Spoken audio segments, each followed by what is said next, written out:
The marble floors shook beneath her heels as Vivian Blackwood burst into the nursery midnight, her heart hammering. But what she saw froze her blood. A stranger, broad ruff, completely unknown, sat in a rocking chair, her baby in his arms. 7 months of endless crying, sleepless nights, and not once had little Emma rested like this. Now against this man's chest, she was silent, peaceful.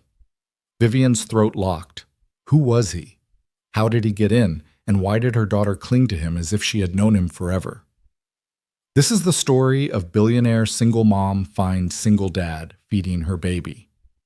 What happened next was unexpected.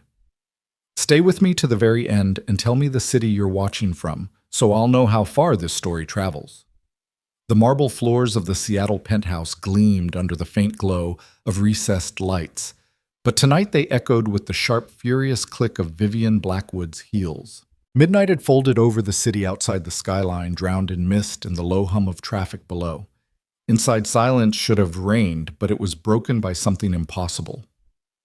In the nursery at the end of the hall, a man she had never seen before was sitting in her rocking chair. Broad-shouldered, dressed in a gray sweater frayed at the cuffs, his weathered hands were impossibly steady as they held her 7-month-old daughter. Emma, who had spent her short life crying herself hoarse at night, lay nestled against his chest, quiet, content, her tiny fists gripping his thumb as if it had always been hers to hold. Vivian froze in the doorway. For a moment, her lungs locked.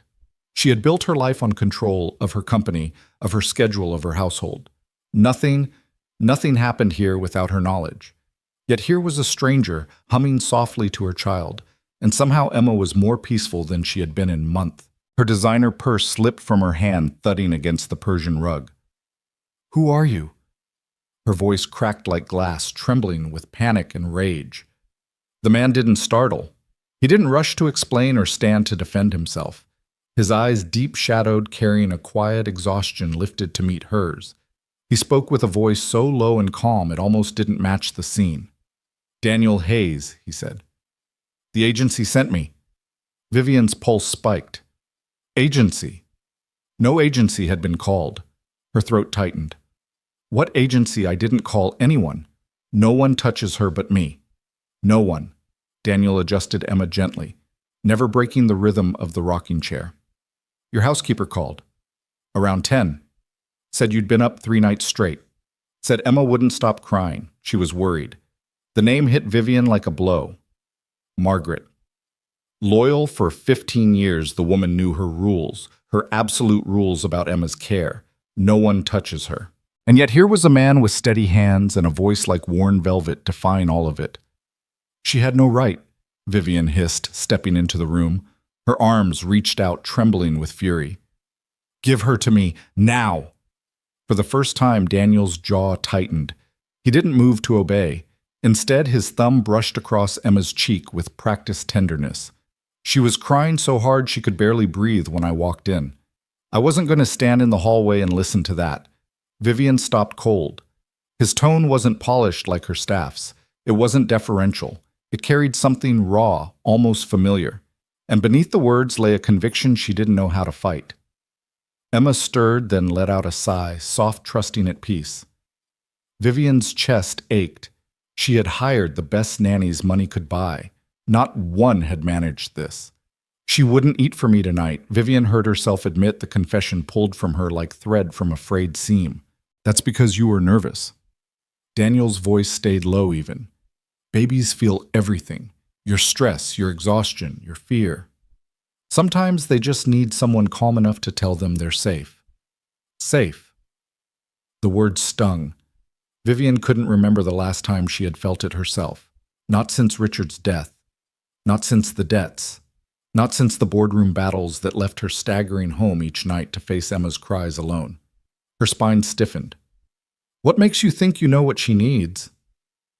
Daniel's eyes lingered on Emma, then flicked to Vivian, holding hers with unsettling steadiness. Because I've been exactly where you are, alone in the middle of the night. No one to call. Just a baby who won't stop crying, and the knowledge that if you fail them, your heart will shatter. The words hung in the air heavier than the silence that followed. Vivian's lips parted, but no sound came. For a flicker of a moment, the roles inverted. She wasn't the billionaire CEO dictating terms from marble boardrooms. She was just a mother trembling at the edge of exhaustion, staring at a man who carried the same scars she tried so hard to hide. Emma's eyelids fluttered closed again, settling deeper against Daniel's chest. Vivian felt something twist inside her, a pang of jealousy, a wave of relief, and a dawning recognition she didn't want to name. "You can put her down now," Vivian said finally, softer but sharp. "Not yet." Daniel shook his head. "Lay her down too soon, she'll startle awake. She needs to feel secure first."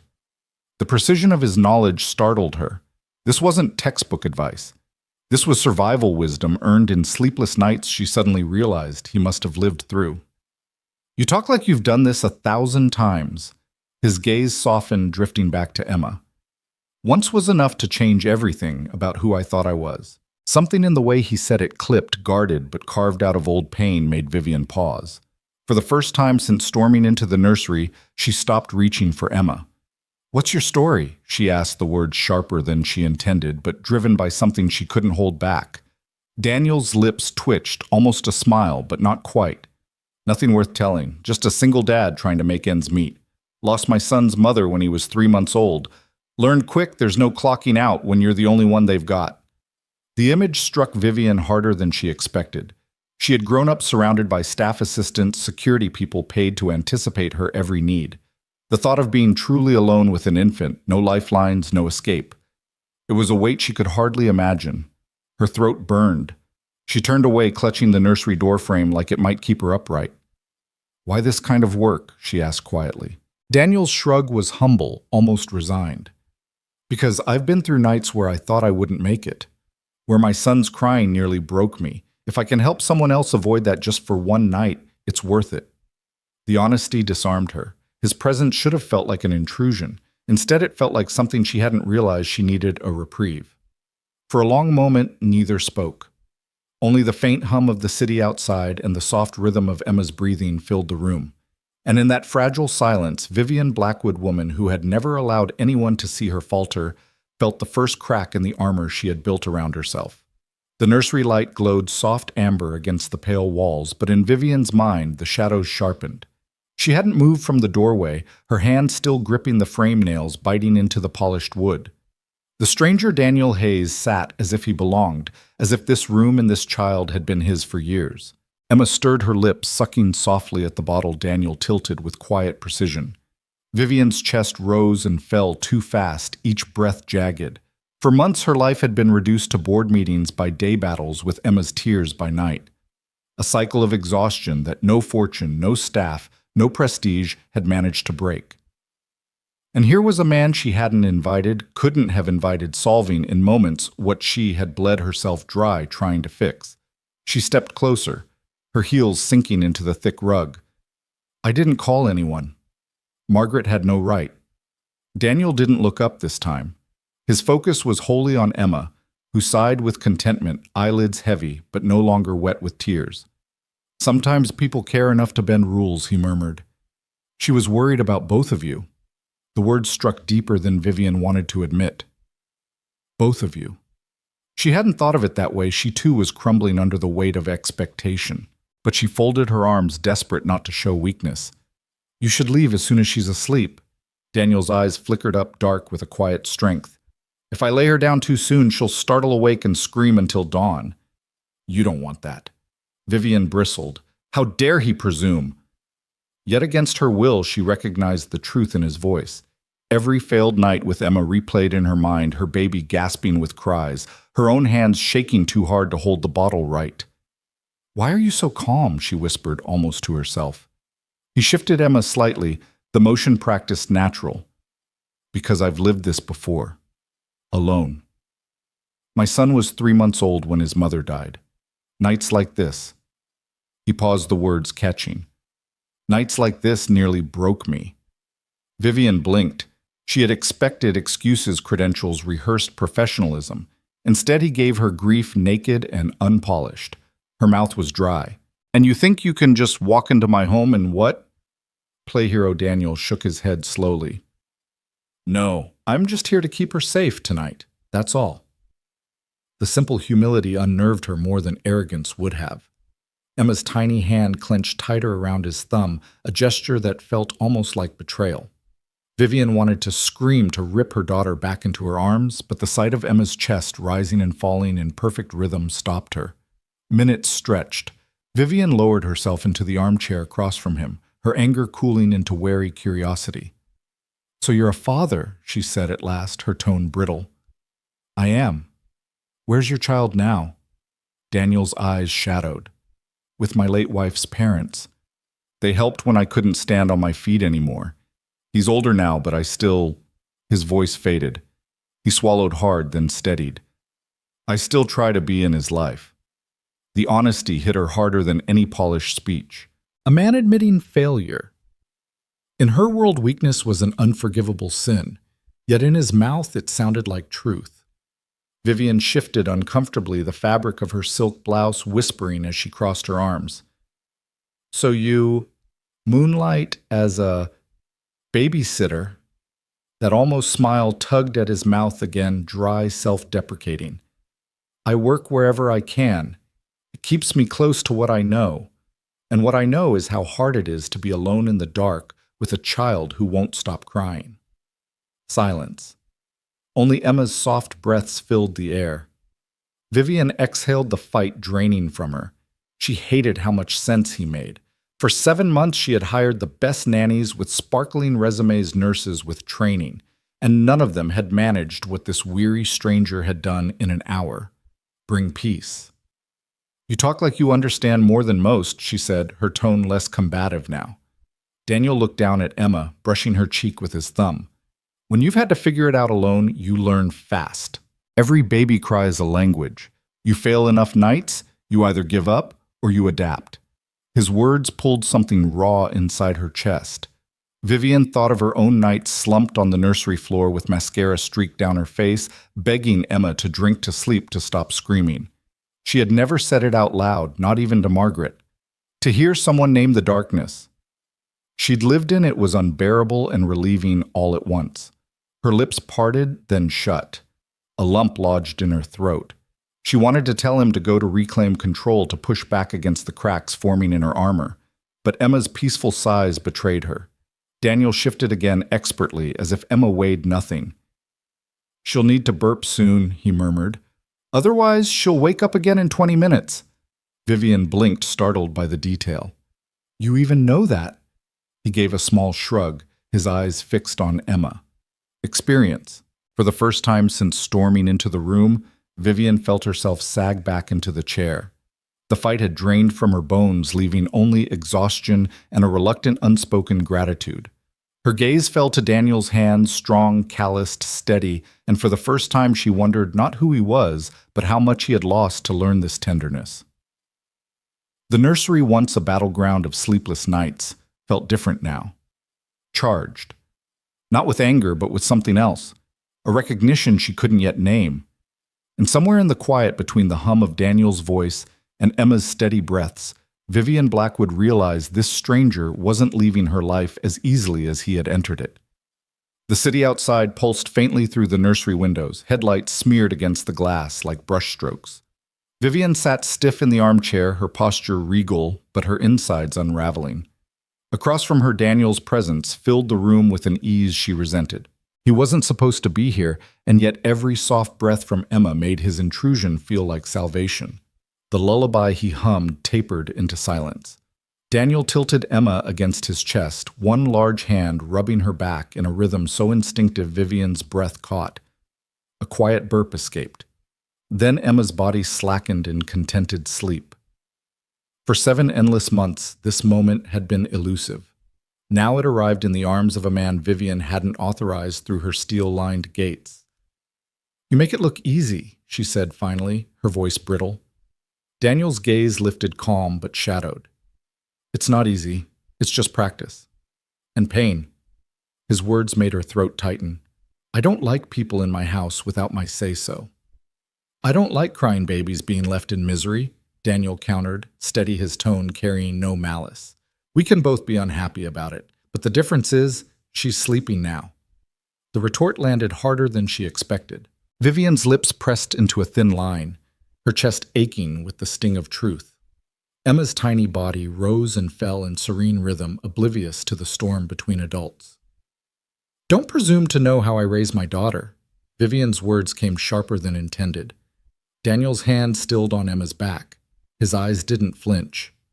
"I'm not presuming. I'm remembering. I know what it's like to feel like everything depends on you and to feel like you're failing." The sentence hit her square. For a beat too long, she forgot how to breathe. Her life built on calculated dominance, billions and assets, a company that bent under her command was reduced in these four walls to sleepless nights and whispered fears. "You don't know me." "No," Daniel admitted, "but I recognize exhaustion when I see it, and fear, and love that burns you alive because you can't ever put it down." Vivian's eyes blurred. She blinked hard, furious at the sting of moisture threatening to escape. She had built armor brick by brick for boardrooms, for investors, for press cameras. And now this stranger in less than an hour had cut through to marrow. "Do you think pity helps me?" she asked coldly. Daniel shook his head. "Not pity. Understanding." The word coiled in the air, heavy, disarming. Vivian dropped her gaze to her manicured nails, hiding the tremor in her hands. Minutes stretched. The city hummed. Emma breathed softly, deeply against Daniel's chest. Finally, Vivian pushed to her feet. Her silk blouse rustled her diamond earrings, catching the nightlight's glow. She walked to the crib, her arms folded across her chest like armor. "Put her down." Daniel looked at her, unyielding. "Not yet. She'll wake if I do." Her jaw clenched. "You defy me in my own house." "No," he said simply. "I protect her in yours." The audacity left her momentarily speechless. She wanted to scream to summon security to end this insult. But Emma stirred only faintly at Daniel's shifting, then nestled deeper, undisturbed. The evidence glared at Vivian more than words ever could. "Why are you even here?" she demanded. "This, whatever you're doing, it's not normal. No man does this." Daniel's mouth curved not into humor but into something sadder. "Unusual, maybe, but not impossible. I didn't have the luxury of panic when my son was born. Panic gets you nowhere when you're all they've got." Vivian blinked, caught off guard again. "So what? Because you survived your own nightmare, you think you're qualified to step into mine?"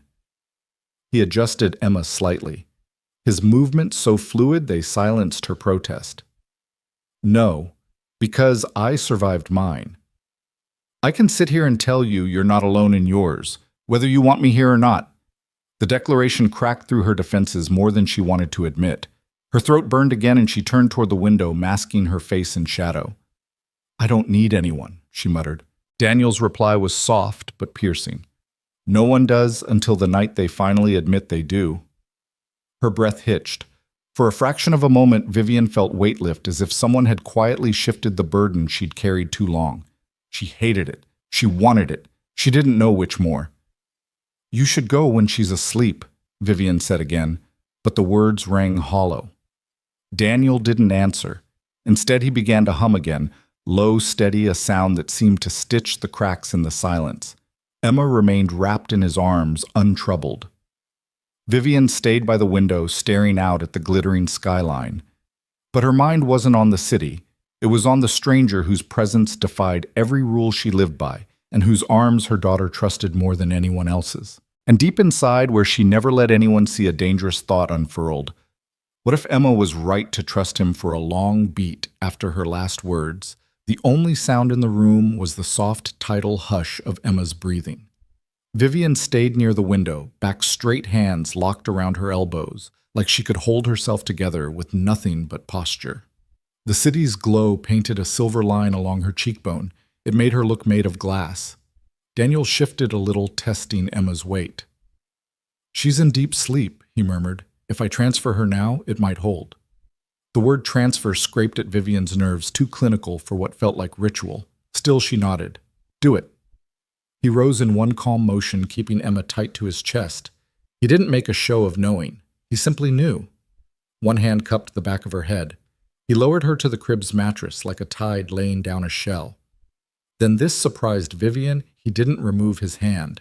He left his warm palm gently on Emma's chest for a full, slow minute, letting the rhythm of his touch match the rhythm of her breath. Emma's mouth made a tiny, searching suck. Her fingers opened, closed, opened again, and stilled. "She'll startle if you pull away too fast," he whispered without looking up. "I give it a count of 30 after I think she's settled, then another 30 after I know it."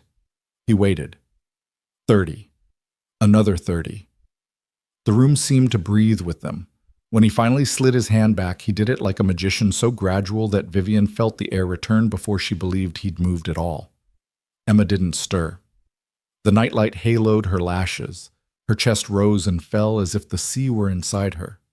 Vivian let out a sound she hadn't intended, something between a sigh and a sob strangled before it formed. She pressed her knuckles to her lips and blinked hard until the city blurred. A stupid thing to cry over a baby sleeping. Except it wasn't stupid. It was the one thing she couldn't buy and couldn't will into existence, and now it was here, carried into this room by a man in a frayed sweater. Daniel stepped back from the crib, giving the silence the respect of a cathedral. "Do you have a white noise option on the monitor?" he asked, voice nearly inaudible. She nodded toward the dresser. "Second button." He pressed it. A soft hush filled the room like distant rain. Emma's body relaxed a fraction more, as if agreeing. They stood there side by side, not touching, watching the small miracle they'd protected. Vivian felt the room expand. The air no longer pressed on her chest. It lifted the way it does after a storm passes and the first star appears. "Thank you," she said, and the words came out unarmored, soft enough that she barely recognized them as hers. Daniel gave a slight nod, the kind that accepts gratitude without pocketing it. He turned toward the door with the careful steps of someone who understood that victory could still be lost with a careless heel. In the hallway, the penthouse seemed too bright, the art on the walls too glossy, like a staged life she'd forgotten to keep pretending belonged to her. Vivian reached past him and dimmed the sconces. The light settled into something human. "Tea?" she asked, surprising herself again. It felt absurdly intimate to offer. She hadn't made tea for anyone in her home in months. A glass of wine with a board chair. Sure, a curated tasting for a potential partner. Of course. Tea at midnight for a stranger who had just wrung the crying out of her child. She could not remember the last time she'd chosen gentleness over performance. "If it won't wake her," he said. "It won't." She glanced toward the nursery door. "Not tonight." In the kitchen, she reached for the copper kettle and felt the muscle memory kick in, fill set flame. She set 2 mugs onto the counter and realized with a jolt that her hands weren't shaking. Daniel stood just inside the threshold, as if the room had borders she could see, and he refused to cross until invited. His eyes moved cataloging without prying the baby spoons drying by the sink, the tiny sock abandoned near a stool rung, the neat stack of unopened mail, where courier envelopes sat like unanswered questions. "You came through security," she said, the line of inquiry reappearing like a reflex. "How your housekeeper met me downstairs," he answered. "She had the concierge validate the agency's confirmation and signed me in." Her mouth tightened. "Agency confirms nothing without me." He didn't argue. He didn't apologize either. "She looked scared," he said. "Tired." "So did you." The kettle began to whisper. Vivian busied herself with chamomile and a slice of lemon, absurdly formal, as if the right tea would keep everything from unspooling. "You understand you violated a boundary that exists for a reason." "I understand a baby was in distress," he said. "I chose the reason." Steam curled between them. The scent of flowers and citrus softened the edges of the room. She slid a mug toward him. He didn't reach for it at first. He waited until she took hers, then wrapped his hands around the heat, like a man grateful for small, ordinary gifts. "What's her favorite time of day?" he asked, not to change the subject, but as if curiosity could be an offering. Vivian blinked. "Late morning," she said slowly. "If she's slept." The sun comes through the east windows. She watches dust float like confetti, looks pleased with herself when she grabs it, and it disappears. He smiled, the kind that lit nothing but warmed everything. "That's a good hour for songs. For babies who want the world to hold still while they learn it. Songs." Vivian huffed a breath that wasn't quite a laugh. "I used to sing in the elevator on the way up, hoping she'd, I don't know, recognize me. Recognize home." "She does," he said, gentle. even when she cries. Crying isn't a vote of no confidence, it's a language. Vivian stared into her mug until the lemon slice fuzzed into yellow light. In my world, crying gets managed, problems get solved, noise gets contained. If I leave a boardroom with loose ends, investors smell blood. It's like swimming with sharks and pretending the water isn't red. She glanced up, startled by her own candor. I don't talk like this. You're allowed to, he said simply. Her laugh came out crooked. Because you're a stranger. Because I've been where nights get longer than they should. He lifted his mug and hailed. Because sometimes it's easier to tell the truth when no one is writing it down. She leaned an elbow on the matte quartz and studied him. Up close, the wear in his sweater wasn't just fabric. It was a story pulls near the cuffs, a mend at the shoulder done by hand. His hands were nicked with old work, not office work. He looked like he had lifted heavy things without complaint and learned how to put fragile things down without breaking them. What do you do, she asked, when you're not saving other people's nights? His mouth tilted, rue and humor sharing space. Odd hours. Shift work. Some security. Some driving some. He stopped himself with a tiny shake of the head, a private line he wouldn't cross. Enough to keep a roof. Keep the lights. Enough to be available when someone calls at 10 and says a baby can't breathe between sobs. The omission pricked at her curiosity, but she let it lie. His restraint didn't feel like secrecy. It felt like respect. As if his story wasn't a card to play, but a weight to carry without asking someone else to hold it. What's his name? She asked quietly. Daniel took a second before answering, like he rolled the word in his mouth to taste it first. Connor. The name made space in the kitchen, a small chair pulled up to their table. How old? 8. He rubbed his thumb along the mug's rim. He learned to ride his bike on a Saturday I wasn't there. He said it like a confession, not to be forgiven, but to be known. I watched the video later. He wobbled, corrected, kept going, like kids do. What did you do? She asked. I cried in my car, he said, bare as bone. Then I called him and asked him to tell me how it felt. He said, like the wind finally said yes. The smile that followed didn't quite reach his eyes. Kids have a way of saving their parents without trying. Vivian's throat tightened. Like the wind finally said yes. She thought of Emma sleeping 2 rooms away, thought of the months the wind had said no to everything she asked it to carry.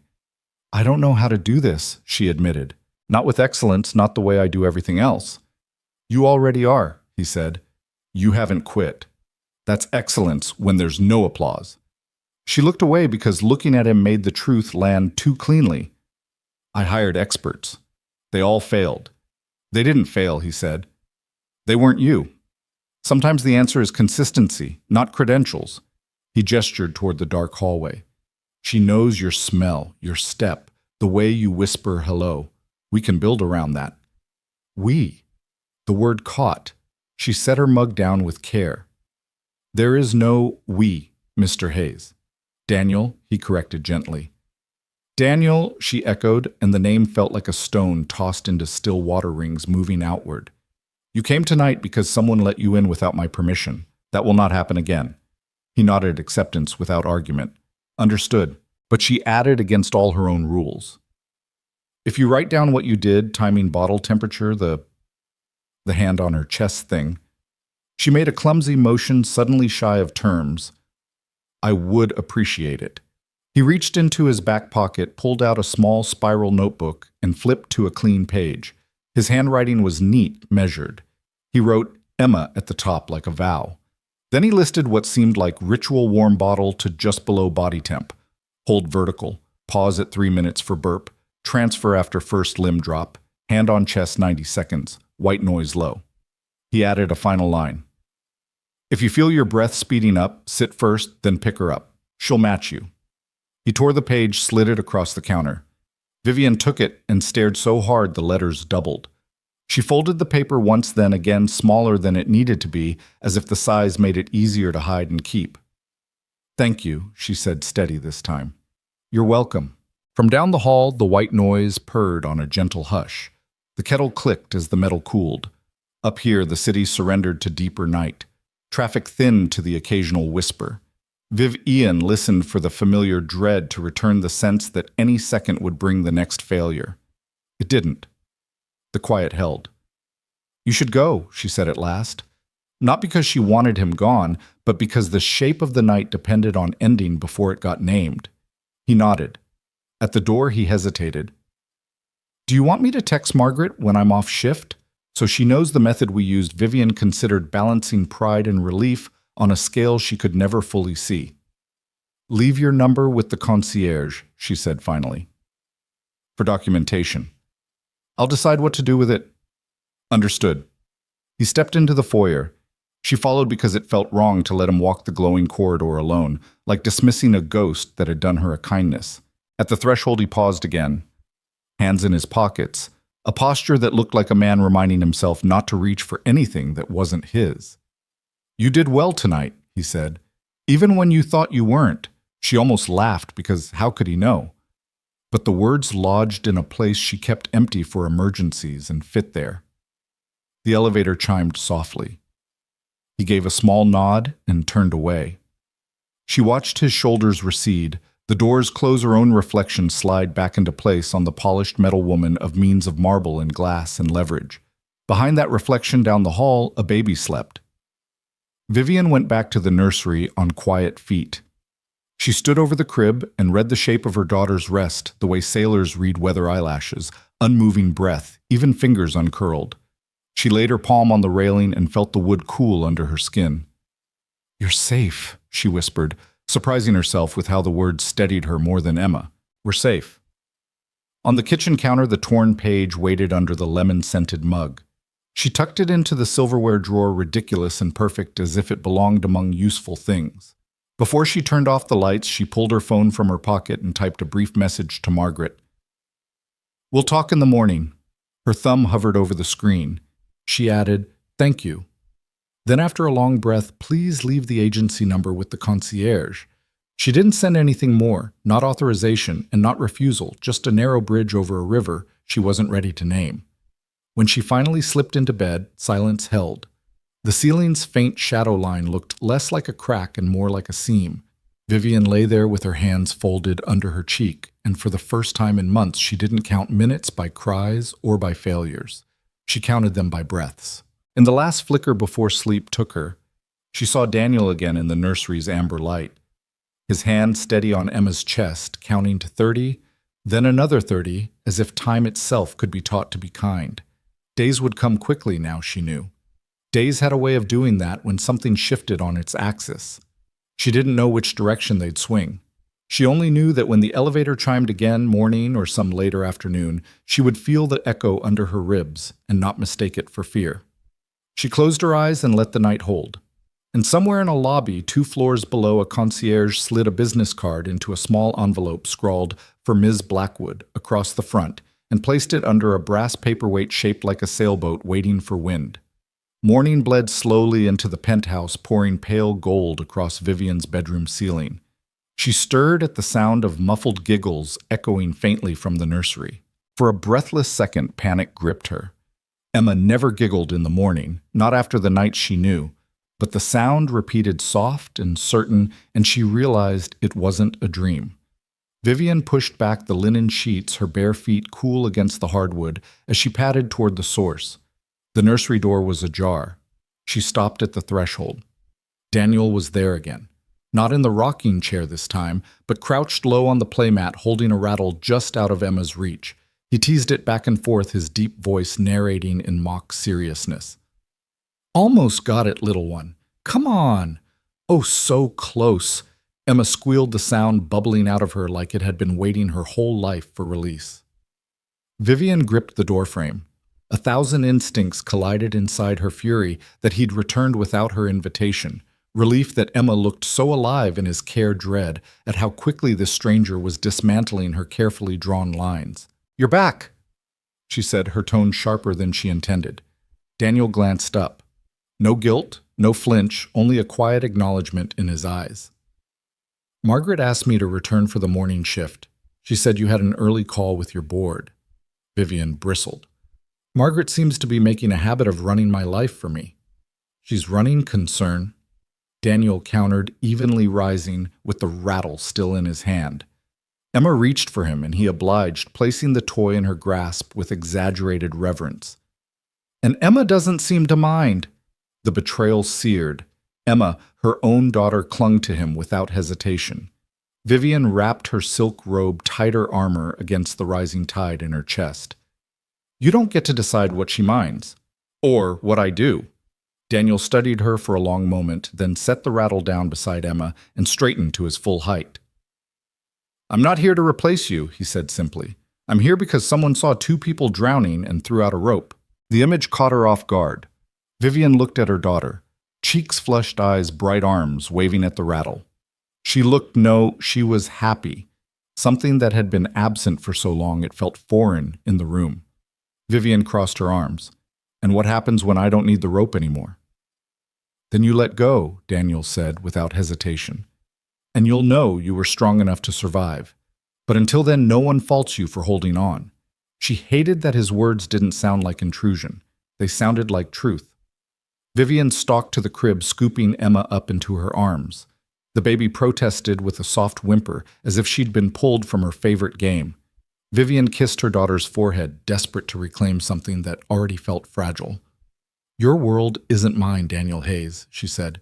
You don't know the pressures I live under. Every headline, every whisper, everything depends on me never faltering. I know, Daniel said quietly. And I also know babies don't care about headlines. They care about heartbeat and breath and whether the arms holding them are steady. His words slid under her defenses before she could block them. She hated how much he was right. Emma squirmed, tugging at Vivian's hair until she loosened her hold. With a gurgle of determination, she reached again for Daniel. The gesture cut Vivian deeper than she expected. She hesitated, then reluctantly let him take the child back into his arms. Daniel lifted Emma high, earning a squeal of delight that echoed against the nursery walls. See, he murmured to Vivian.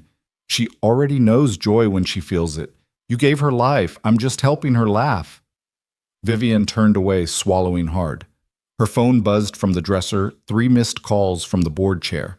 Work clawing at her door, even here in her most private space.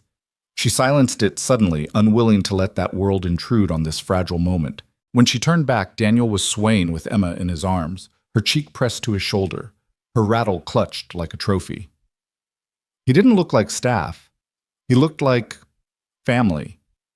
The realization unsettled her more than his midnight arrival had, because storms she could fight, threats she could banish, but the quiet possibility of needing someone that terrified her in ways no enemy ever had.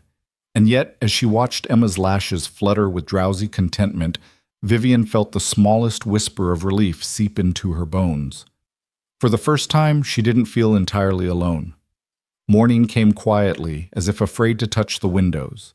Sun pooled along the marble island, and steam rose in ghostly ribbons from the kettle. Vivian stood in a slate robe by the window, the city a watercolor below. At the stove, Daniel moved with a practiced economy bottle, warming in a bowl, a tiny saucepan coaxing oatmeal, soft, a pinch of cinnamon rolled between fingers as if memory had scent. Emma, upright in her high chair with a bib that declared, "I'm someone's sunrise," drummed both palms on the tray. The sound light, insistent, unlatched something in Vivian's chest she hadn't known was locked. 2 ounces first, Daniel said, checking the bottle against his wrist. Then cereal. If we rush her, she'll protest on principle. On principle. Vivian echoed some of the iron in her voice, smoothed by sleep. Babies have them, he said. Tiny philosophers. They want to be heard before they agree to be fed. He didn't claim authority. He shared it like a map spread open between them. The first ounce went down with soft, approving sounds. Between sips, he glanced at Emma's face, as if to make sure the world still matched. He burped her with slow circles until a small, victorious sound escaped, and only then reached for the spoon. Vivian pressed the French press, the bloom of coffee unfurling. She poured 2 mugs before she could overthink the intimacy of it, and slid one his way. His fingers brushed porcelain. "Thank you," he said simply. "You're welcome." He topped the oatmeal with a touch of warm milk and presented the spoon. Emma made a moral face, then reconsidered, then lunged for a second bite. Vivian's mouth betrayed her with a curve that nearly qualified as a laugh. You've done this 1,000 times, she said. Enough to recognize the patterns. He dabbed Emma's chin. And to know when the rules are wrong for the day. On the island between them sat the impossible paradox, the most complicated problem of Vivian's life solved by the calm repetition of small human things. A spoon, a circle of the hand, a voice that didn't rise when the baby hesitated. Your board is at 8, he added, not looking at her phone when it buzzed. Margaret said she blocked 15 minutes before in case you wanted to be the rope. The rope, she said, surprised the word softened rather than irritated. You used it last night. It kept me from drowning, he answered. You tie it to the strong place and let it hold while you work. He lifted Emma from the high chair. Window walk. Light helps her decide she can sleep.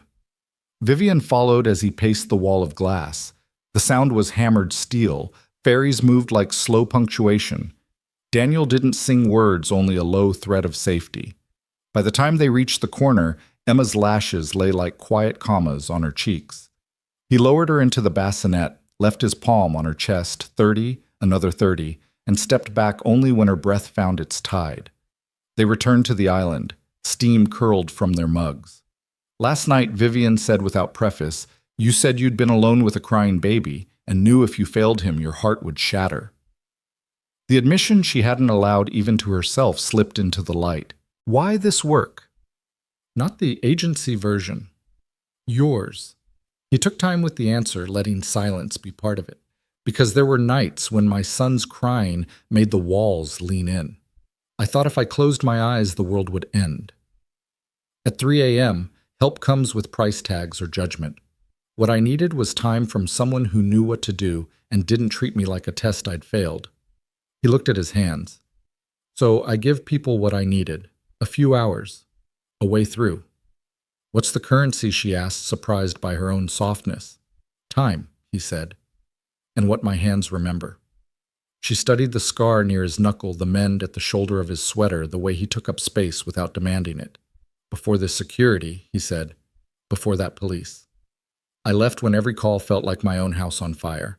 Turns out I'm better at small rooms where the emergency isn't disguised.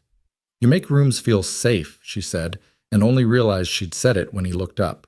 That's the job, but it doesn't work unless someone opens the door. Her phone lit board call in clean white letters. She turned it face down. He didn't remark on it. The restraint felt like a blanket she hadn't known she wanted. I built a life, so outcomes obeyed, she said. Then Emma arrived and didn't read the memo. You can't command the tide, he said. You can learn when to launch. It should have sounded like a cliché. Instead, it sounded like the way morning smelled when the kettle clicked and the world didn't end.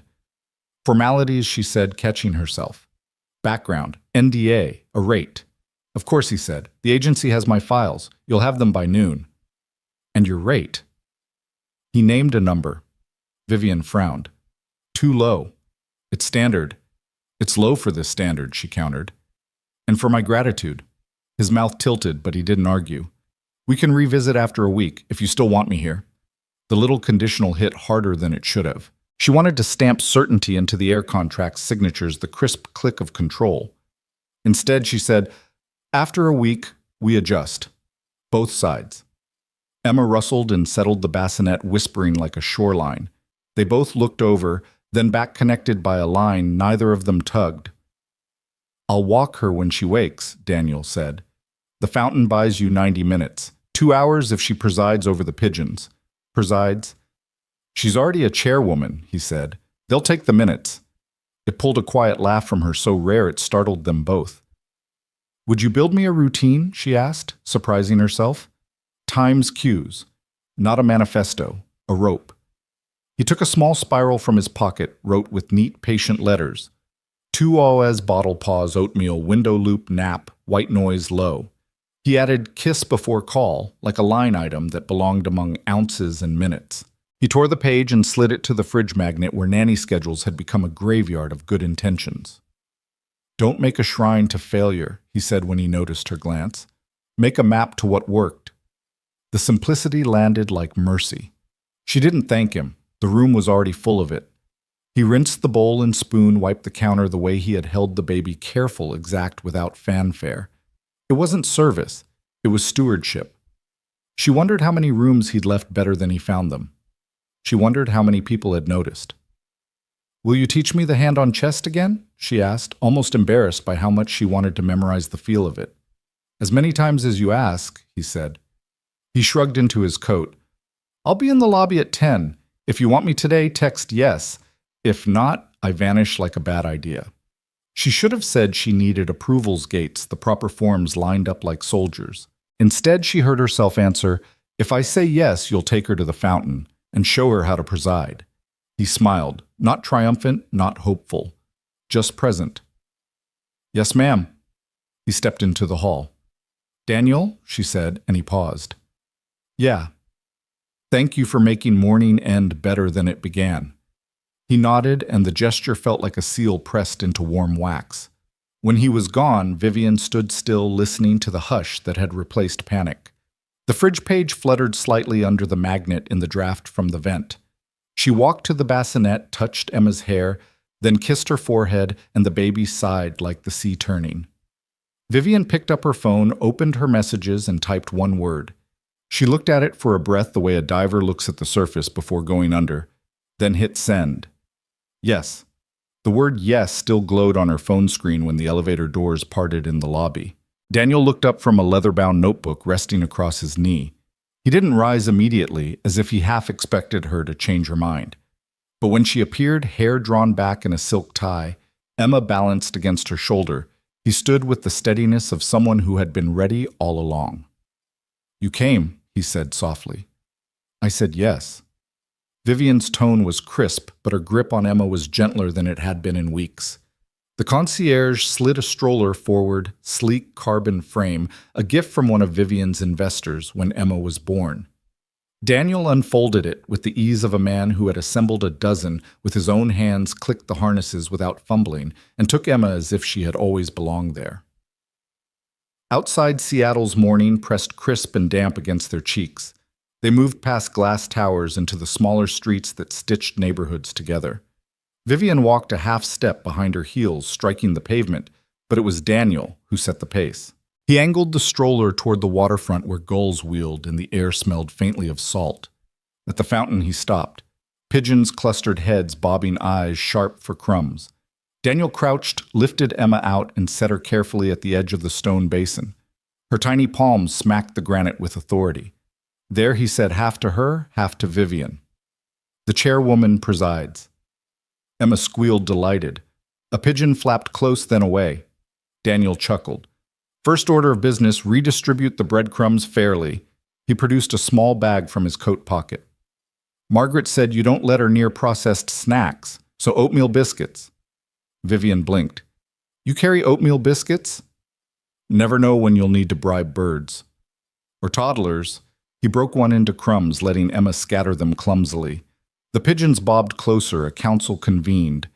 Vivian watched something tight in her chest, loosening with every squeal. For once, Emma wasn't wailing or clinging. She was curious, commanding.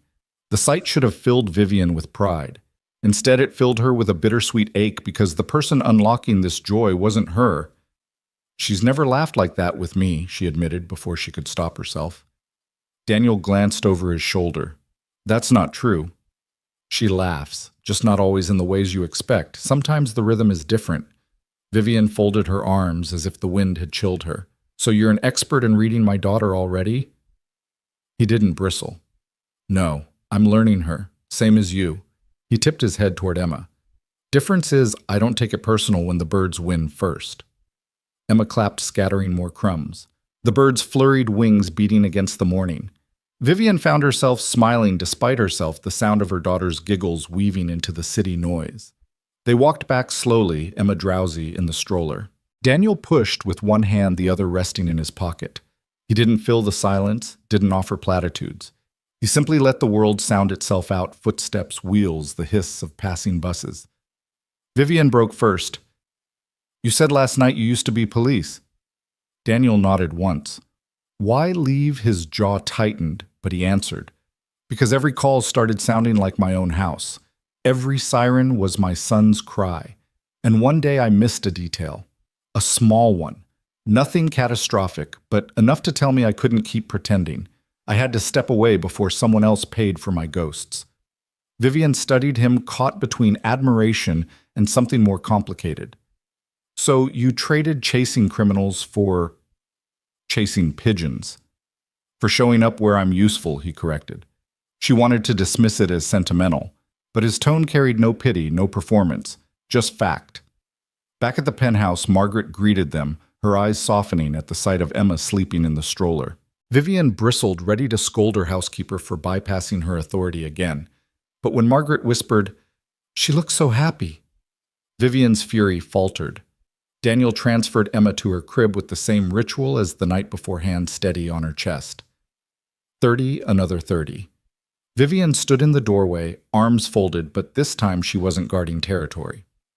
She was memorizing. When he emerged, she said, "Don't mistake this for permanent." Of course. His eyes held no triumph, only patience. "You decide what permanent looks like." She almost told him to leave. Instead, she heard herself say, "Stay for lunch, then go." His mouth tilted into something small but genuine. "Yes, ma'am." It was the first time in months the penthouse dining table would seat more than two. The dining table gleamed under the light of the chandelier, a vast slab of walnut that usually felt too wide for just two chairs. Today, the empty expanse between them carried less loneliness. Daniel sat opposite Vivian's sleeves rolled up posture, unhurried. Emma's high chair was pulled close to the table's edge, her fists drumming against the tray, as if announcing her own agenda. Margaret served quietly, her presence a careful shadow. She laid down a platter of roasted salmon, a bowl of quinoa, and a dish of steamed carrots diced into Emma-sized pieces. Vivian usually ate alone here, meals balanced on a tray laptop open beside a half-touched plate. Seeing the table set for three jolted her with a domesticity she hadn't felt since before Richard's decline. Daniel cut the salmon into small pieces, sliding a flake toward Emma's tray. She grabbed it in her clumsy grip and shoved it toward her mouth, squealing when it fell short. Daniel caught it midair with a napkin and replaced it without fanfare. "She likes flavor," he observed, tasting a piece himself. "Don't let anyone tell you babies need bland. They crave the world like we do." Vivian arched a brow. "And you're a culinary expert now. Survivalist, maybe." "My son refused baby food from a jar. I had to learn fast." He smiled faintly, a memory flickering behind his eyes. "Turns out garlic and mashed potatoes works miracles." Margaret chuckled, surprising Vivian. "He's right. Babies know more than we think." Vivian shot her a look that silenced further comment, but she couldn't erase the truth of it. Emma's delighted squeal as she gnawed on carrot was the most alive sound she had heard in weeks. Conversation hovered at first on practicalities, feeding schedules. Emma's naps. Daniel's willingness to adjust to Vivian's calendar, but slowly the edge softened. Vivian found herself asking questions she never would have in a boardroom. "You said last night you work odd jobs. Why not go back to the force?" Daniel's fork paused mid-air. His eyes darkened, but his voice stayed level. "Because saving strangers didn't mean anything when I couldn't save the person in my arms." The words landed heavy across the table. Vivian's appetite thinned.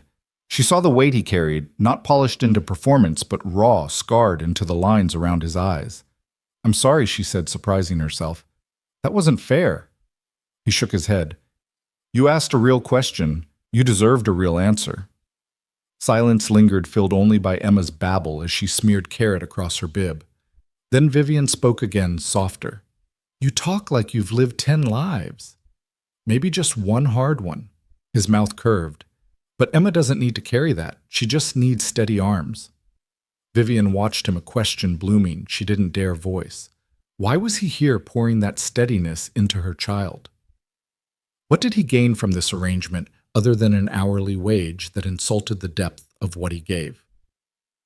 Lunch ended with Emma's satisfied sigh, her eyes drooping against the weight of sleep.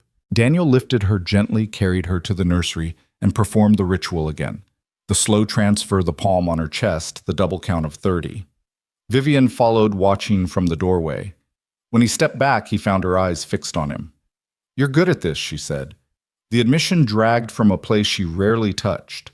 Daniel shrugged. "I've failed enough to learn the right way." Something in the humility unsettled her. She was accustomed to people clamoring for credit parading achievements. He offered none, only steady presence. Back in the kitchen, Margaret cleared plates. Vivian lingered by the counter, her robe now replaced by tailored silk, but her armor thinner than usual. "If you continue here," she said carefully, "I need boundaries. Written times tasks. This is not—" She gestured vaguely toward the nursery, a family arrangement. Daniel leaned against the opposite counter, his posture respectful, his tone even. "Understood. I don't mistake where I stand." The certainty in his voice rattled her more than defiance would have. She realized she wanted him to push back, to insist there was more here than convenience, that he didn't unnerve her. "You'll stay until 3, she decided. "Then leave." "I'll reassess after the week." He nodded once. "I'll be here until 3. The clock ticked in the silence that followed. Emma's faint breaths hummed through the baby monitor. Vivian poured herself water she didn't drink. Daniel rinsed a spoon with the same quiet efficiency he did everything. The room felt changed, not a battlefield, not an office, but something softer, something Vivian didn't have a word for yet. And though she had told him to leave at 3, she already knew that when the hour came, she wouldn't be ready. The penthouse shifted after dusk. Shadows stretched long across the glass, the city below dissolving into a scatter of jeweled lights. Vivian rarely noticed the transition from day to night. Usually she was tethered to her laptop, her phone, her constant carousel of meetings. But tonight silence lingered in the living room, broken only by the faint hiss of the baby monitor and the steady tick of the antique clock on the mantel. Daniel sat opposite her on the low sofa, his posture loose, a mug of chamomile steaming in his hands. Emma had gone down easier than usual, no screaming, no arching back, just a slow surrender to the rhythm of his humming. For once, Vivian didn't feel the heaviness of dread pressing her chest when the night stretched before her. She sipped her wine. "You didn't flinch once," she said, eyes narrowing slightly. "Not when she cried, not when she fought the bottle, not when I—" She stopped short. "When you, what he asked, not pushing, but coaxing. When I panicked." The admission felt dangerous in her mouth, but she let it out anyway. Daniel leaned back. "Because I've been there. More nights than I'd like to count." Vivian's brows knit. "You keep saying that, but you haven't told me what it means." His jaw worked, the faint clench of memory bracing itself. He set the mug down and rubbed his palms together slowly, like warming them against ghosts. "Connor," he said at last. "My son." He was 3 months old when his mother Sarah died. Vivian's grip on her glass tightened. The name hung in the room like a bell toll. She had complications after delivery, Daniel continued, voice low. "One day she was laughing in our kitchen, the next she was gone. Just like that. And suddenly I was alone with a baby who didn't understand why the world had broken in half." Vivian swallowed, hard heat pressing behind her eyes. She imagined herself in his place, stripped of Margaret, stripped of wealth, stripped of staff, alone with Emma in those endless nights. The thought threatened to cave her in. "I thought I could muscle through," Daniel said. "I was still on the force. Long shifts, overtime, sirens at all hours. I told myself I was strong enough to carry both loads, work and Connor. But the truth, I was drowning. Every night he screamed, I heard the echo in every call I answered. Every accident, every fight, every kid left crying in a back seat, I saw him. I carried all of it back home." Vivian didn't breathe. The room was too quiet, his voice too raw. "One night I forgot a step. Just something small. Missed a detail in a report, but it mattered. My sergeant called me out. And I realized I couldn't trust myself to hold someone else's life steady when my own was shaking apart." His throat tightened, but he forced the words. "So I stepped down. Not because I wanted to, because if I didn't, someone else would pay for my ghosts." The silence that followed pressed in like weight. Vivian set her wine glass down, fingers trembling against the stem. For once, she didn't know the script. Not CEO, not mother. Just woman facing a man who carried scars carved deep. "I'm sorry," she said softly. Daniel shook his head. "Don't be. Sorry doesn't change the fact. What matters is Connor's alive. He's 8 now, healthy. With Sarah's parents most of the time, because they can give him the stability I couldn't back then." "And you see him?" she asked, tentative. "As much as I can. Soccer games, weekends. I'm rebuilding. His gaze drifted to the baby monitor. I took jobs like this because it felt closer to him, like maybe I could rewrite those nights by helping someone else survive theirs. Vivian's throat tightened. She stared at the wine swirling in her glass, her reflection fractured in the crimson. I used to think strength meant never asking for help, handling everything myself, even when I couldn't. That's not strength, Daniel said quietly. That's stubbornness wearing a crown. The words pierced. She gave a broken laugh. You've known me one day and already diagnosed me. I haven't diagnosed you, he said. I've recognized you. That's different. She looked up, met his eyes, and felt the air shift. For months she had drowned behind boardroom smiles, glossy magazine spreads, a life curated for envy. And now across the table, a man in a threadbare sweater saw through all of it, not with judgment, but with understanding. Emma's faint sigh carried from the monitor, and both their heads turned instinctively. A shared reflex like parents long accustomed to guarding the same child. When their eyes met again, something electric lingered between them. Not romantic, not yet, but raw human connection. Vivian exhaled slowly. You should know. I thought you were dangerous when I first saw you in her nursery. You were right to think that Daniel said. Any stranger holding your child is dangerous, until they're not. Her lips parted, but no words came. She felt stripped down, exposed in a way she hadn't allowed in years. And yet, for the first time, she didn't hate it. They sat in silence for a long moment, the kind that didn't demand to be filled. Outside, the city buzzed on. Inside, in the glow of a baby monitor and the flicker of amber light, Vivian realized the edges of her world had shifted. This man wasn't staff. He wasn't charity. He wasn't even temporary anymore. He was the rope she hadn't known she'd grabbed, and the terrifying truth was, she wasn't ready to let go. Dawn came with a fist on the door. The sound cracked through the penthouse like a gunshot. Vivian jolted upright at the dining table where she had dozed, the baby monitor still humming beside her. Daniel was already moving, silent, shoulders squared. Emma stirred faintly in the nursery down the hall, and the second blow rattled the door frame. Vivian's stomach turned cold. She crossed to the peephole with careful steps, her robe cinched tight, her pulse hammering. Outside stood two men in dark suits, their posture sharp, their eyes practiced in intimidation, and behind them a third tall clipboard in hand, flanked by a fourth, who leaned against the wall with the stillness of private security. This is serious escalation, Daniel murmured at her shoulder. His voice carried the grit of experience. He shifted, putting himself between her and the door. The lead man's voice slid through the wood, smooth, rehearsed. Miss Blackwood, we have legal documents requiring immediate attention. Asset seizure orders. Open up.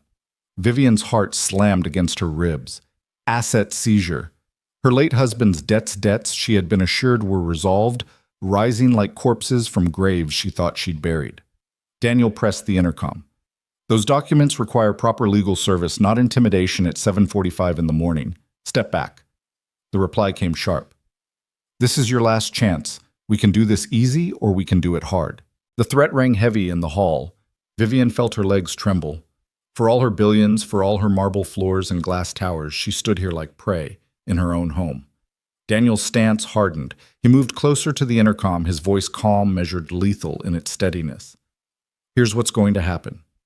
You're going to step away from this door and pursue this through proper channels. If you're still here in 60 seconds, I call Seattle PD. You don't have authority here. You think you can stop us, one barked. I have the authority of someone who knows what legitimate law enforcement looks like, Daniel answered. And this isn't it. The silence on the other side was sharp enough to cut.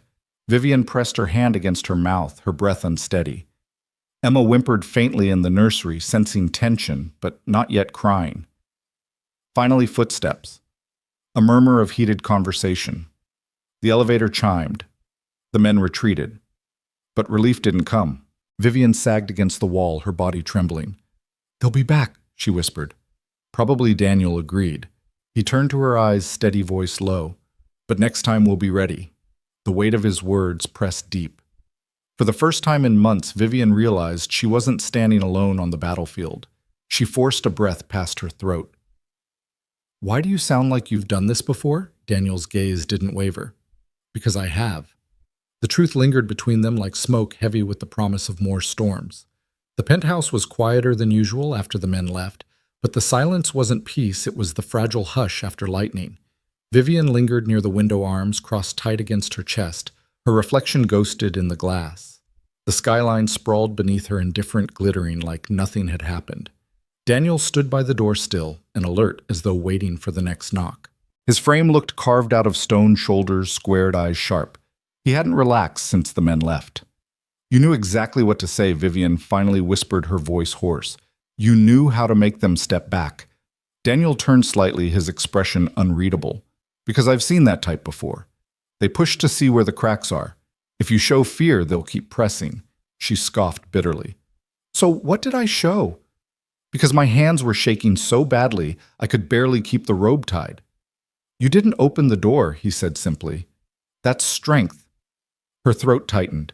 She wanted to argue, to throw his words back at him, but her voice broke instead. I didn't feel strong. I felt powerless. Daniel's eyes softened. He crossed the room slowly, as if approaching a skittish animal. Powerless would have been letting them inside. But you didn't. Vivian's arms loosened. She stared at him, the weight of her world pressing against the one steady figure who hadn't flinched. You stood in front of me, she murmured, like you'd already decided they'd have to go through you first. That's what anyone would have done. No, she said sharply, shaking her head. Not anyone. My own lawyers, my board, even people I've trusted for years. When trouble comes, they scatter.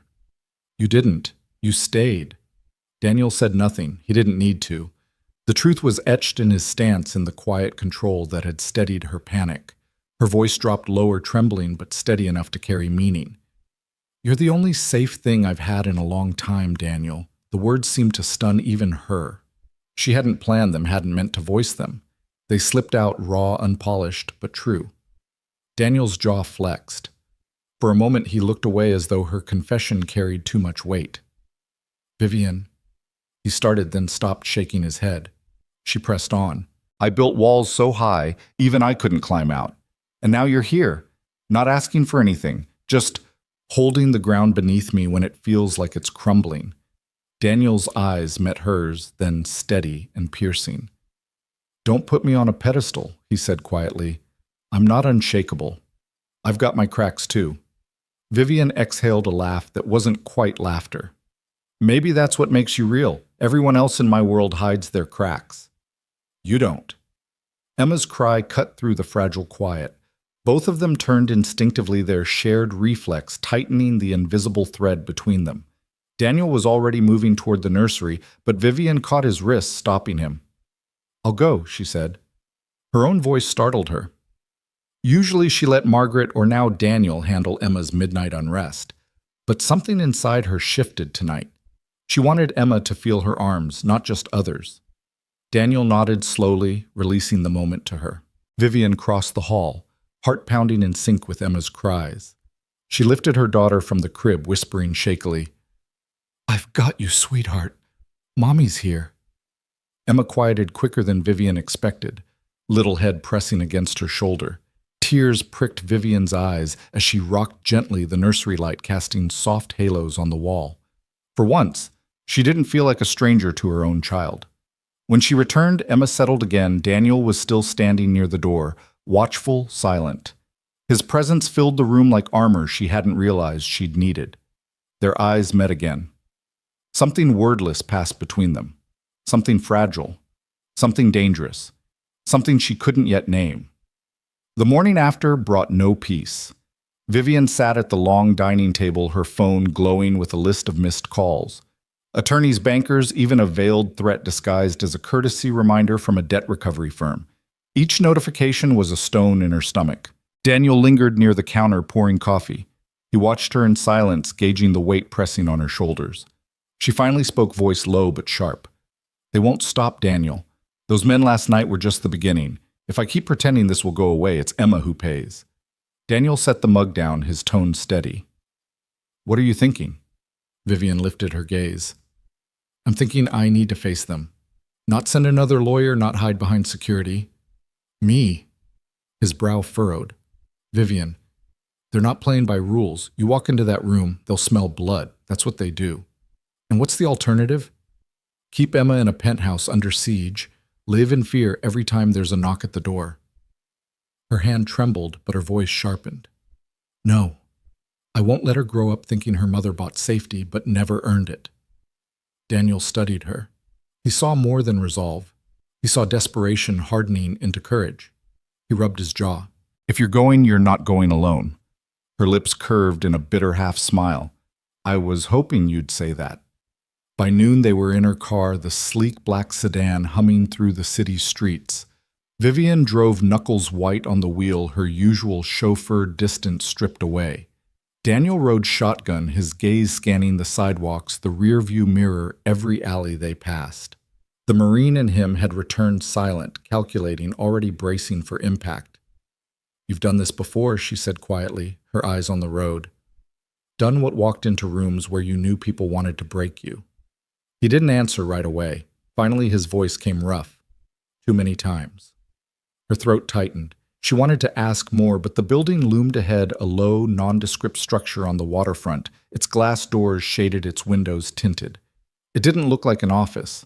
It looked like a trap. Daniel's hand brushed her forearm lightly. Stay behind me. Speak only when you have to. They'll try to rattle you. I'm used to people trying to rattle me, she whispered. Not like this. His eyes locked on hers. These men don't care about headlines or shareholders. They care about leverage. And if they think Emma is leverage, he let the words trail off heavy with warning.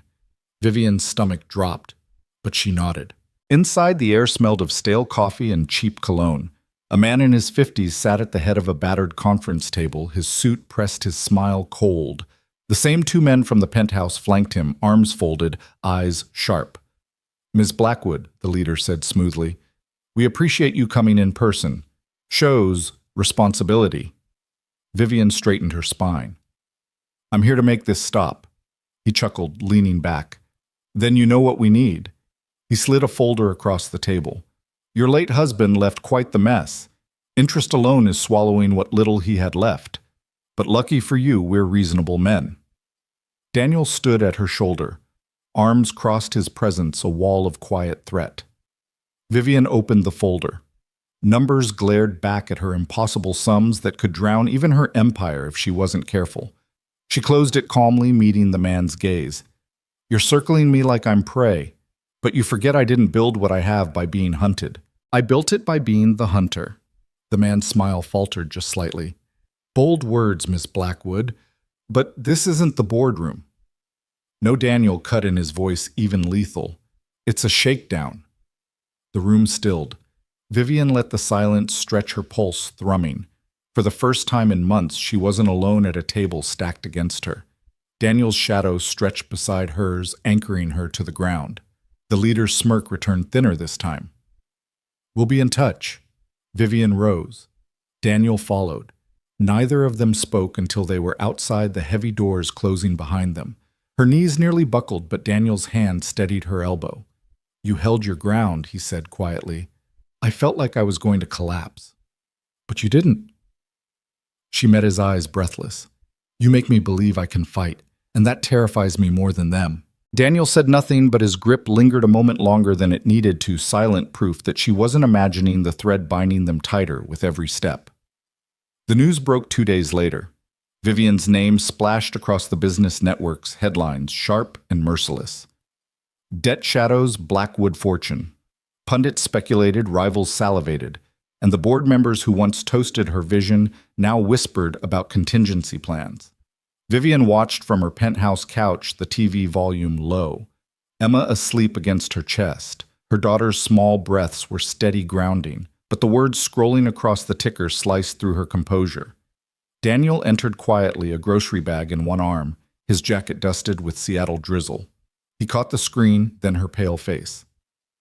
They're circling, he said flatly. She shut off the TV, like vultures.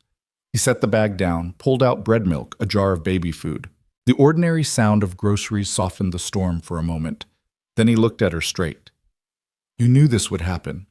Vivian nodded. But I didn't know it would feel like drowning. Her voice cracked, then steadied. They're not after money, Daniel. Not really. They're after me. My name. My credibility. Then you fight back on your terms. Her laugh was bitter. You make it sound simple. It isn't, he admitted. He leaned on the counter, arms folded. But panic is what they want. You panic, you sell. You panic, you cave. That's when they win. She studied him. His calm wasn't bravado, it was earned in fire. What did you do, Daniel? Before all this? He hesitated. Marine Corps. Then private security work overseas. Vivian's breath hitched. Pieces clicked together the way he scanned every room, the stance at her door, the steel in his voice that made suited bullies hesitate. That's why you're not afraid, she whispered. He shook his head slowly. I'm afraid all the time. Difference is, I don't let it make my decisions. Her throat tightened. She wanted to press further, to ask about the scars she sometimes glimpsed when his shirt shifted about the nights. He sat awake long after Emma slept. But the weight in his eyes told her those stories weren't ready to be spoken. Instead, she drew a steady breath. Then I need you beside me. Not just in this apartment, at the meetings, at the press conferences. When they come for me, I need them to see I'm not standing alone. Daniel's jaw flexed. That'll make you a target. I already am, she said simply. For a long moment he said nothing. Then he nodded once. All right, but understand this, I'm not here for headlines. I'm here for you. And for her. He nodded toward the sleeping baby. Vivian's chest ached with something she couldn't name. Gratitude, fear, the dangerous edge of trust. The next morning, flashbulbs erupted as Vivian stepped out of the car in front of Blackwood Tower. Cameras swarmed reporters, shouting questions like arrows. Miss Blackwood. Is it true your empire is collapsing? Who was the man at your apartment? Are you selling off assets to cover debts? Daniel walked at her side, broad and steady, his presence cutting a path through chaos. His hand brushed her elbow, not possessive, not showy, just there. Anchoring. Vivian lifted her chin, her voice crisp. I'm not here to answer rumors. I'm here to do business. The cameras flashed brighter. Inside the tower, her board waited, faces tight, eyes sharp. Vivian entered with Daniel behind her, and for the first time in weeks, she didn't feel like prey walking into the den. She placed her bag on the table, met every gaze head on. You've seen the headlines. Now you'll hear from me. Blackwood Industries is not collapsing. We've survived worse storms than opportunistic debt collectors. A board member scoffed. That's easy to say, Vivian, but perception drives markets. Right now, perception says you're weak. Daniel shifted subtly behind her chair, his presence a silent rebuttal. Vivian felt it ripple through the room. She straightened, her tone steel. Then we change perception. Not by hiding. Not by caving. By standing. For once, the room was quiet. Later, as the board dispersed, Daniel murmured, You did more than stand. You turned the tide. Vivian exhaled slowly. Maybe. Or maybe I just bought us another day. Daniel's eyes held hers unwavering. Sometimes another day is all you need. And in that moment, she believed him. By the end of the week, Vivian knew silence was no longer an option. Rumors multiplied faster than she could contain them, bleeding into every corner of her empire. Investors called with panic thinly veiled as concern, and employees whispered in corridors wondering if their jobs would vanish overnight. So she decided to strike first. The press conference was set for Friday morning at the Marriott downtown. The ballroom had been converted into a media den, rows of chairs, cameras perched on tripods, microphones crowding a long podium.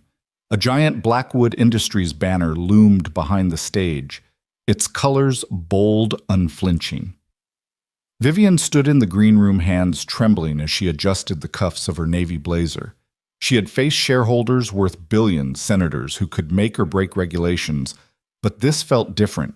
Today she wasn't defending quarterly numbers. She was defending her name, her legacy, her daughter's future. Daniel waited by the door, arms crossed, his presence as steady as ever. He hadn't spoken much that morning, but his eyes stayed on her, scanning every detail like a soldier preparing for battle. You think I'm making a mistake? Vivian said without looking up. I think you're walking into fire, Daniel replied evenly, but sometimes the only way out is through. Her lips curved into a thin, humorless smile. That's the first time you've sounded like one of my motivational posters. Daniel allowed the corner of his mouth to twitch, but his gaze didn't waver. Difference is, I mean it. The room was packed when she stepped onto the stage. Flashbulbs burst instantly, a storm of light that nearly blinded her. She squared her shoulders, gripping the podium, and began. Good morning. You've heard the rumors, you've seen the headlines, but I'm here to tell you Blackwood Industries is not collapsing. Yes, there are debts tied to my late husband's ventures debts. I did not create. And yes, opportunists have tried to twist those numbers into a noose around my company's neck. She paused, letting the murmurs ripple.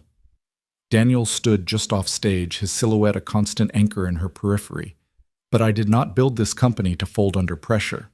I built it to endure, to create, to provide livelihoods for thousands of families. And I will not let shadows rewrite the truth. The applause started hesitant, then grew. For a heartbeat, hope pulsed in the room.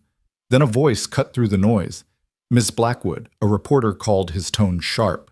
Isn't it true that your husband's debts are secured against your daughter's trust fund? That if you fail to pay, Emma's future vanishes. The room gasped. Cameras swung closer. Vivian froze the words, striking like a blade.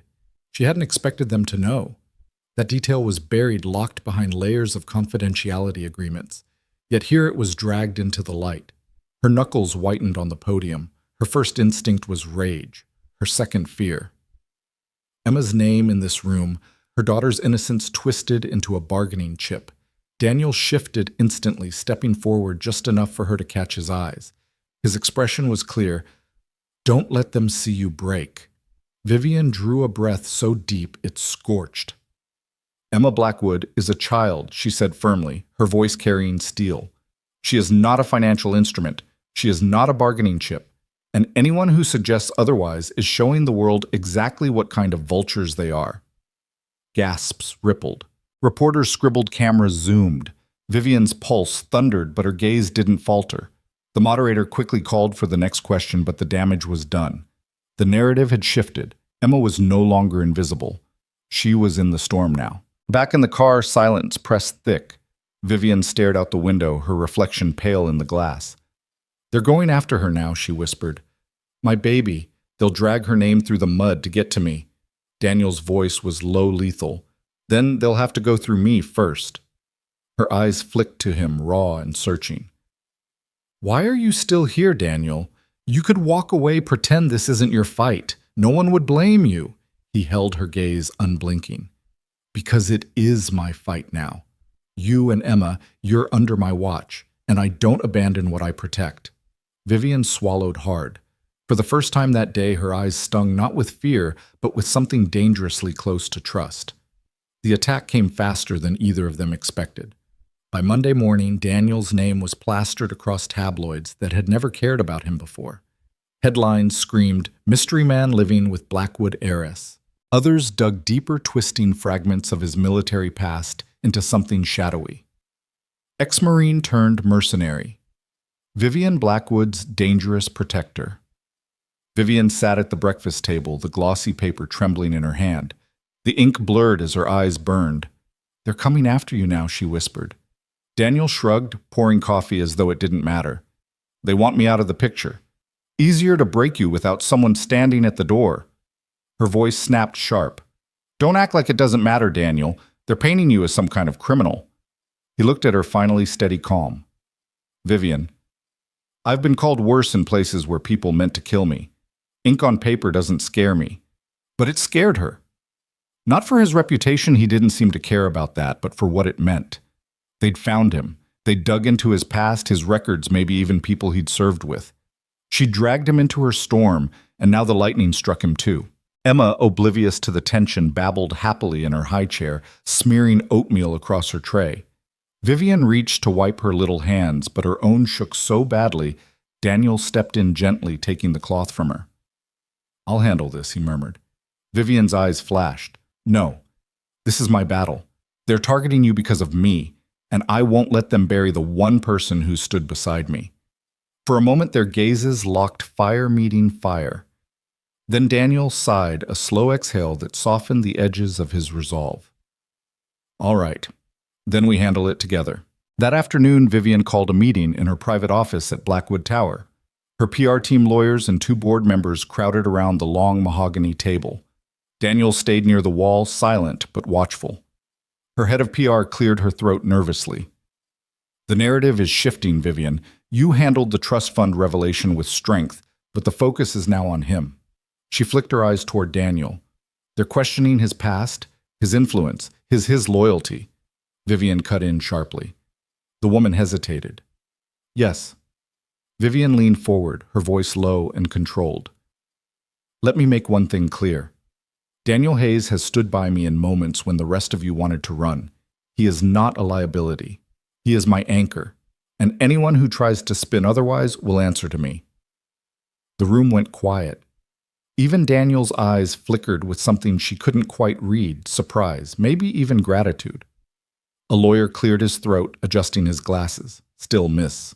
Blackwood perception is everything. We could craft a narrative, spin him as official security contracted and vetted. That would neutralize some of the suspicion. Vivian glanced at Daniel. His jaw was tight, but he gave the slightest nod. Do it, she said. But be careful. If they smell blood, they'll keep circling. After the meeting, as the others filed out, Daniel lingered by the window overlooking the gray city skyline. You didn't have to defend me like that, he said quietly. Vivian crossed the room, her heels clicking on marble. Yes, I did. He turned toward her, his expression a mixture of frustration and something deeper. Vivian, every time you tie your name to mine, you give them another weapon to use against you. She stopped inches away, her voice trembling with conviction. Then let them, because I'd rather stand with you and take the hit than stand alone and break. For a long, taut moment, neither moved. The hum of the city below filled the silence. Then Daniel dropped his gaze, shaking his head slightly. You don't know what you're risking. Maybe not, she admitted. But I know what I'd lose if you walked away. The words hung between them, heavy, dangerous. That night, the storm outside rattled the windows of her penthouse. Rain streaked down the glass, thunder rolling low. Vivian sat curled on the couch, Emma asleep upstairs, while Daniel stood near the balcony, a silent silhouette against flashes of lightning. You ever think about leaving? She asked suddenly. He didn't turn. Every day. Old habits. Scan for exits, plan the retreat. It's automatic. And yet you're still here. Daniel finally looked at her, the storm reflecting in his eyes.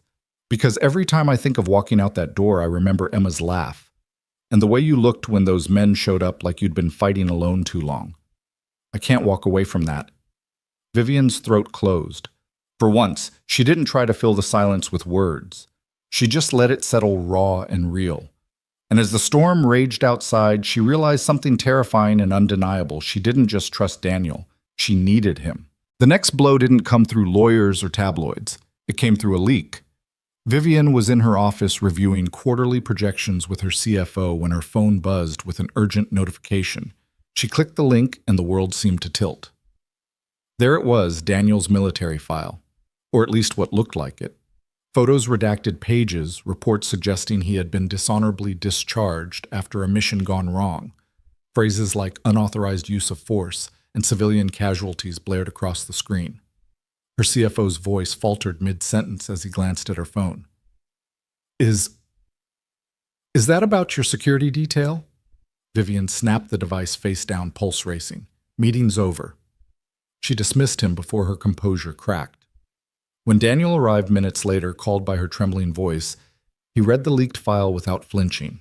His jaw locked, his hand tightening around the edge of her desk. This is fake, he said finally, his tone cold. Sloppy forgery. Half these dates don't line up, but they don't need it to be real, do they? They just need people to believe it. Vivian rose from her chair, pacing the length of the office. They're accusing you of war crimes, Daniel. War crimes. And they've put it on every major outlet in the last hour. Investors are panicking again. The board is demanding explanations. They're going to force me to... She stopped herself, but Daniel's eyes caught the unfinished sentence. Force you to what he pressed. Her throat worked. To cut ties, to distance the company from you, to fire you in public. The silence after her words was unbearable. Daniel stared at her face, unreadable, but his silence hurt more than anger would have. Finally, he said quietly, If you have to do it, do it. Vivian's breath caught. You think after everything, you think I'd abandon you because of a smear campaign? Daniel's shoulders stiffened, his voice harsher now. I think I've seen people do worse to save themselves. I wouldn't blame you. Her eyes flashed. She crossed the space between them, stopping inches from his chest, trembling with fury. Don't you dare put me in the same category as the people trying to ruin us. You saved my daughter. You've shielded me more times than I can count. And you think I'd betray you for a headline? For the first time, his composure cracked. He dragged a hand down his face, exhaling sharply. Vivian, you don't understand. If you stand by me, they'll come harder. They'll drag Emma's name back into it. They'll do whatever it takes to break us both. Her voice dropped fierce and unyielding. Then let them, because I will not let them write our story for us. That night, Vivian convened her board. The room was tense, the directors shifting uneasily in their leather chairs, whispers swirling before she even entered. Daniel stayed outside a shadow in the hall, though she knew his ears caught every word. One gray-haired director spoke first. Vivian, with all due respect, the optics are catastrophic. This man is accused of atrocities. Whether true or not, association puts us in jeopardy. Vivian leaned forward, her palms flat on the polished table. You think I don't know what they're saying? You think I don't see the headlines, but I also know the man they're talking about. He's not some stranger. He's the reason I'm still standing. He's the reason Emma is safe in her bed at night. If you think I'll throw him to the wolves to save our stock price, you don't know me at all. The room froze. The power in her voice, the raw conviction, silenced even her fiercest critics. Another director cleared his throat. Miss Blackwood, surely there must be a compromise. There is no compromise, she cut in. Not on this. Either we weather this storm together, or I'll take the company private again. My fortune built it once. I can build it again without you. The weight of her words crashed into the room. Shocked faces widened eyes. She'd called their bluff, and they knew it. Later, as she stepped into the hallway, Daniel waited, his expression guarded. How bad was it? Vivian exhaled, leaning against the wall. Bad. But they know now I won't abandon you. Not ever. For a long moment, Daniel just looked at her as though searching for cracks in her resolve. When he found none, something in his stance softened. You don't know what that means to me, he said quietly. She reached out her hand, brushing his forearm, a touch that lingered longer than it should. Maybe I do. The space between them felt charged, alive, fragile. For the first time, Vivian realized this wasn't just loyalty.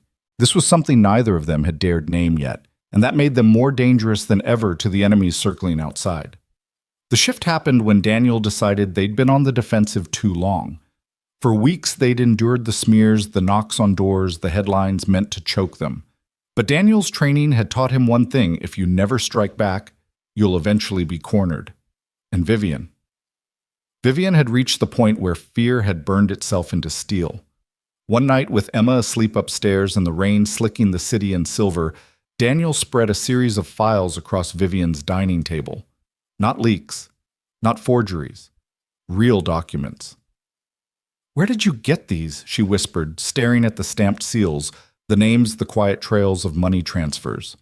Contacts, Daniel replied. He didn't elaborate, but his eyes were hard. I called in favors. Men I served with, people who still believe in honor. They traced the leaks, the attacks, all of it, straight back to one person. He tapped a name circled in red ink, Howard Kellerman. Vivian's blood went cold. Howard Kellerman, chairman of Kellerman Capital, her late husband's fiercest rival. A man who had tried for years to worm his way into Blackwood Industries, to buy it piece by piece until her fortune was his playground. He's behind everything Daniel said. The debt collectors, the leaks, even the forged files. He's been pulling strings to isolate you, force a collapse, then swoop in when you're too broken to fight back. Vivian's voice shook, and dragging you through the mud was just leverage. Daniel's jaw clenched. Collateral damage. For a moment, silence filled the penthouse, broken only by the hum of the storm outside. Vivian pressed her hands flat to the table, trying to steady herself. What do we do? She asked finally. Daniel met her eyes. We hit back. The next morning, Vivian strode into Blackwood Tower with Daniel at her side. Her employees turned their heads, whispers following them down the glass hallways. She ignored it all. Her mind was sharp, her heart steady. In the boardroom, she laid down Kellerman's files like weapons. Ladies and gentlemen, she began, her voice cutting clean through the room. We've been playing defense for weeks. But now we have proof. Every attack against this company, every lie, every smear leads back to Howard Kellerman. Gasps rippled. Some faces paled, others hardened. One director sputtered, "You can't accuse him without—" "I'm not accusing," Vivian cut in. "I'm proving. These are authenticated records of shell companies transferring funds to smear outlets, private investigators hired under false names, payments to tabloids that released the forged files on Daniel. This is no coincidence. This is an orchestrated takedown."